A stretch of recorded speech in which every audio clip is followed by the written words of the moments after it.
mga balita sa pagbalik sa PTV News Mindanao.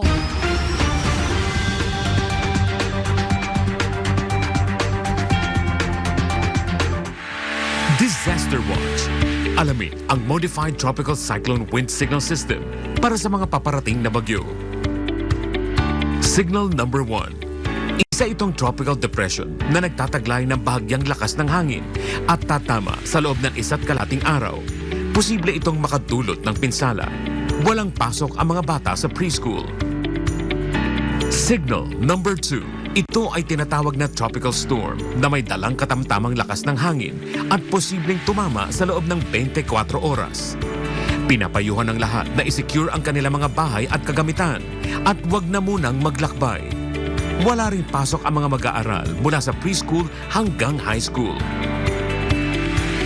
Signal number 3. Ito ay severe tropical storm na posibleng tumama sa loob ng 18 oras.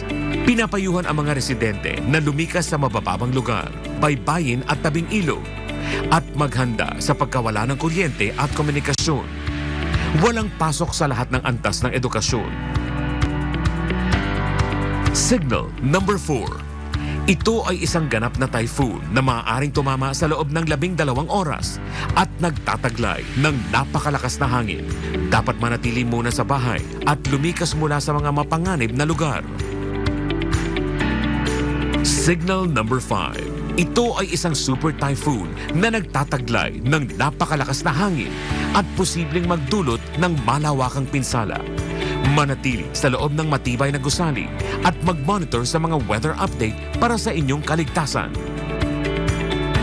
Sa panahon ng bagyo, dapat laging listo